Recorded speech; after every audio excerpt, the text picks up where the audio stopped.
ஒன்றும் இல்லைங்க, இது ஒரு கல்ச்சரல் ஈவெண்ட்டுக்காக கூப்பிட்டுருந்தாங்க. அங்கே மாணவர்களுக்கு இருக்கும் சந்தேகம் எனக்கும் இருக்கிறது நிறையா. நான் ஒரு நிரந்தரமானவனாக என்னை நியமித்து கொண்டு விட்டேன். அதனால் இனிமேல் நான் அதுதான். அதனால் எனக்கு இங்கே வருவதற்கு நிறைய உரிமை இருக்கிற மாதிரி நான் நினைக்கிறேன். அது தவிர எனக்கே 2 பெண்கள் இருக்கிறாங்க. அவங்க இந்த காலேஜில் படிக்கலைன்னாலும் உலகத்தில் பெரிய காலேஜில் படிச்சுக்கிட்டு இருக்காங்க. இப்போவும் சொல்லிக் கொடுக்க ஆள் இருக்காங்களா தான் தெரியல.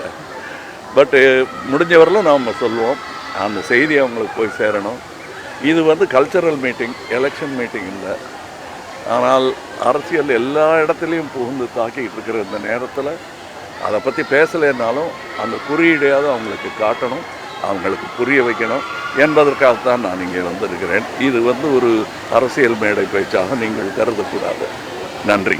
நேற்று விஜய் பேசும் பொழுது வேறு ஒருவர் தொடங்கிய அந்த கட்சியில் இன்னைக்கு பயணிச்சுட்டு இருக்காங்க, என்னை போல தனியாக ஒரு கட்சியை தொடங்கி 1% வாக்குகளாவது வாங்க முடியுமா அப்படின்ற ஒரு சவாலை முன் வச்சிருக்காங்க. அதுக்கு இவங்க பதில் சொல்லுவாங்க, அது வேற இடத்துல வச்சு சொல்லலாம். சார், கல்லூரி மாணவர்கள்லாம் சரியான அரசியல் புரிதலோடு இருக்காங்களா இல்லை அரசியல் இல்லை இப்போ இருக்காங்களா இல்லையாங்கிறத நம்ம கேள்வியே கேட்டுக்கல. ஆமாம், இல்லைன்னு நினச்சிக்கிட்டே நம்ம சொல்கிறது தான் பெட்ரு. ஏன்னா இந்த ஓட்டுரிமைங்கிறத அவங்களுக்கு ஞாபகப்படுத்தணும். ஏன்னா அவங்க வயசுக்கு இறங்கி வந்துடுச்சு அந்த உரிமை. அதை அவங்க குரலாக எந்த கட்சிக்கு வேணால் போடுங்க, நான் போட்டிருக்கேன்.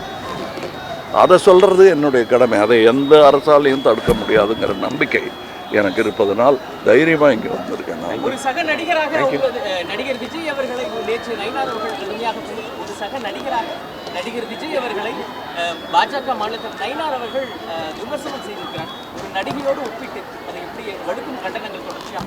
அது அவங்க அரசியல், அது என்ன அரசியல். நன்றி.